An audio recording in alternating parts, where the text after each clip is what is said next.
Halo semuanya, balik lagi di Limit Order Trader. Seperti biasa weekend ya, gue mau share outlook gue sampai seminggu ke depan, tanggal 16 sampai 20 Maret 2026, minggu ketiga ya. Oke, kita langsung mulai aja weekly outlook buat Nasdaq ya. Oke, ya. Sebelumnya gue mau mulai dari sentimen-sentimen yang berkeliaran akhir-akhir ini. Adalah ada beberapa hal yang akan gue highlight. Salah satunya yang paling hot itu adalah terkait perang Iran ya, Iran, Amerika, Israel. Seperti yang kita tahu ya, terjadinya New Week opening gap kemarin dan terjadinya harga sampai jatuh ke level yang sekarang itu adalah tidak lain dan tidak bukan karena tensi terhadap perang itu sangat tinggi. Karena hingga sekarang perang belum juga berhenti, masih terjadi serangan-serangan terhadap Iran, terhadap Israel juga, dan kita tahu Trump juga kayaknya nggak ada nih bau-baunya untuk berhenti gitu. Nggak ada yang mau saling menyerah atau gimana kayak gitu-gitu. Bahkan eskalasinya makin meninggi. Kita bisa lihat dengan ditutupnya Selat Hormuz ya. Seperti yang kita tahu, Selat Hormuz adalah salah satu selat yang memegang peranan penting. Kenapa? Karena 20% pasokan minyak dunia itu dari Selat Hormuz gitu. Jadi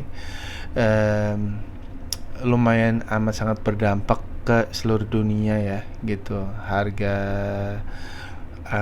minyak dunia jadi naik, apa-apa jadi naik karena ini sifatnya sistemik ya. Karena satu hal naik, semuanya jadi ikutan naik gitu. Jadi kayak minyak naik ya, untuk hal-hal lainnya juga akan ikutan naik, dan itu berdampak sangat buruk untuk perekonomian ya.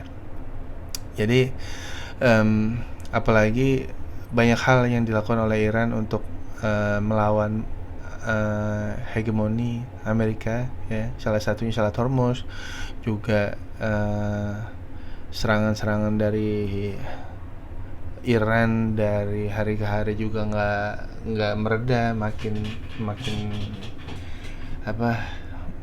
gencar ya kayak gitu.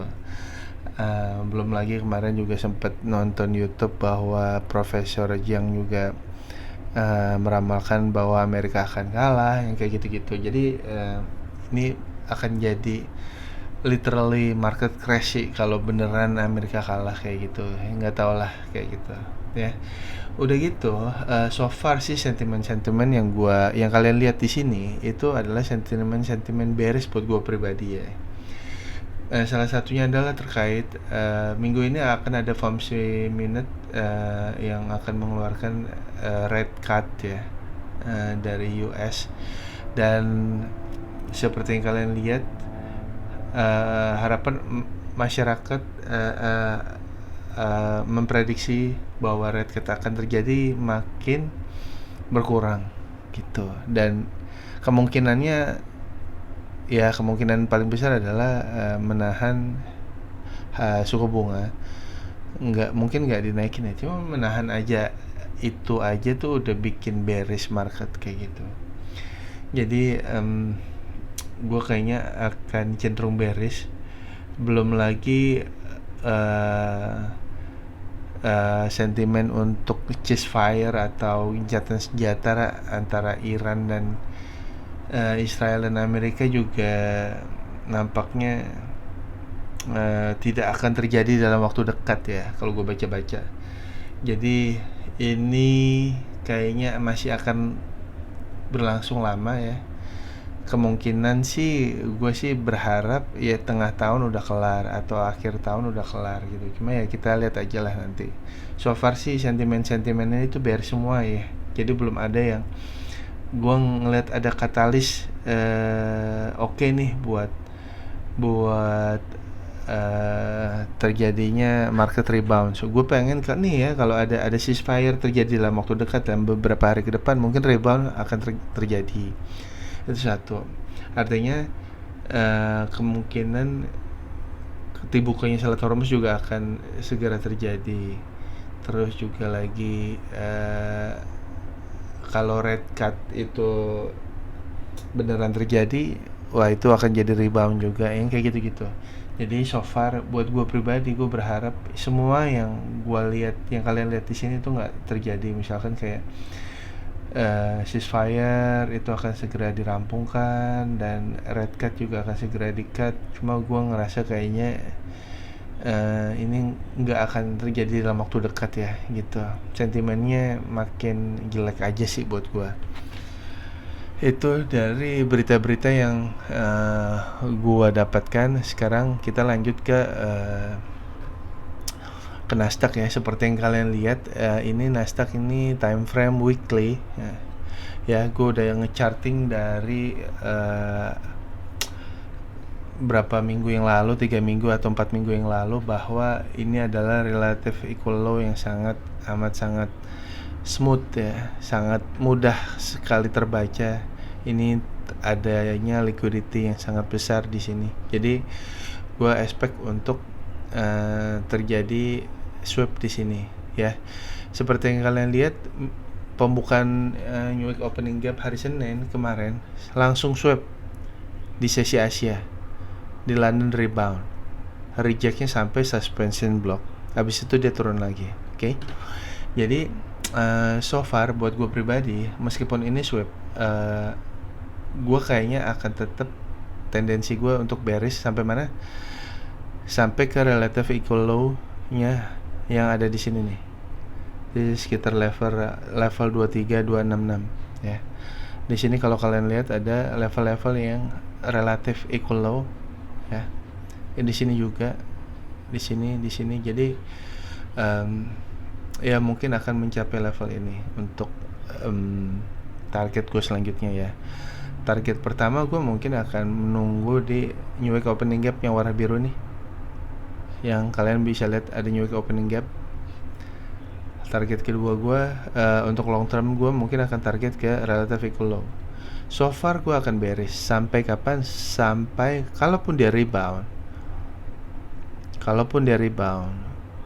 gue akan berganti bullish. Kalau apa? Kalau ada New Week, kalian bisa lihat ada New Week Opening Gap, ada volume imbalance, ini menjadi level pertahanan dan ada relative equal high di sini ya.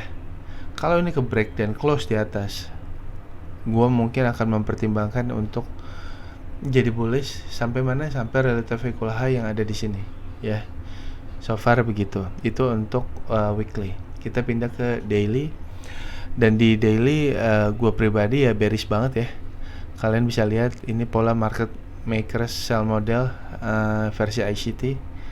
Konsolidasi, smart money reversal, swap, naik lagi, konsolidasi, smart money reversal, turun, konsolidasi, swap. Gue akan targetin dia itu menjadi ini menjadi second leg, terus dia turun sampai mana? Target gue ke sini.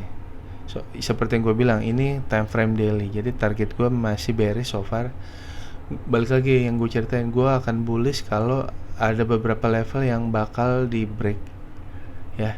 Ada fair value gap daily, volume imbalance, terus ada week relative equal high di sini. Kalau dia berhasil close, gue akan bullish sampai sini ya. So far begitu. Tapi so far gue masih bearish. Balik lagi, gue bisa aja salah, tapi gue pribadi gue pengen target gue di sini 23266 ya. Gue pengen target untuk short term mungkin di sekitar 24.000 ya, area sekitar New Week Opening Gap ya. Kalau kalian lihat so far itu untuk daily, gue masih bearish. Apalagi terjadi fair value gap di daily di sini, mungkin dia akan rebalance dulu baru turun lagi, gue nggak tahu. Tapi gue masih bearish ya. Kalau gue akan menjadi bullish kalau ini dirusak nih, fair value gap daily, volume imbalance, suspension block, dan close relative equal high-nya di atas kayak gitu. Kalau itu terjadi, gue akan menjadi bias gue untuk bullish kayak gitu. Simple ya, simple. Oke. Itu untuk chartnya sekarang kita ke news driver untuk seminggu ke depan ya. Ada beberapa poin-poin penting yang menurutku sangat penting ya, terjadi di hari Jumat, hari Rabu. Ini penting banget. Hari Senin dan hari Rabu gitu. Jadi kalau kalian lihat Senin nggak ada news high impact, mungkin kalian akan konsiderasi untuk konsolidasi. Jadi kalian harus hati-hati.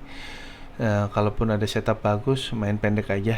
Kalau gue pribadi sih kayak gitu ya. Dan reduce your risk, reduce your leverage, reduce your load, reduce your kontrak kayak gitu. Main satu kontrak aja lah gitu.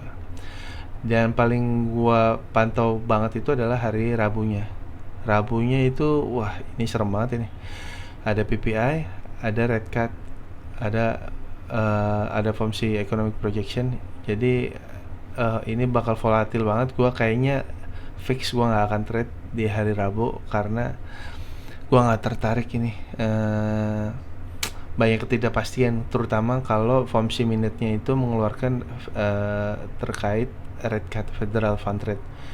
Gua nggak tertarik. Mungkin gue yakin akan terjadi two stage delivery buat hari Rabu di jam 2-nya ya, di jam 2 PM. Jadi gue mendingan nggak trade, main aman aja. Udah sih sisanya gue pribadi gue kayaknya akan trade ya. Gue akan hati-hati di sini. Hari Selasanya gue trade, Rabunya gue nggak trade, Kamis gue akan trade, Jumat gue akan trade. Udah gitu aja. So far begitu aja guys. Gue harap kalian bisa mendapat sesuatu yang bermanfaat dari video ini. Thank you semuanya. Sampai jumpa di Weekly Outlook minggu depan. Bye.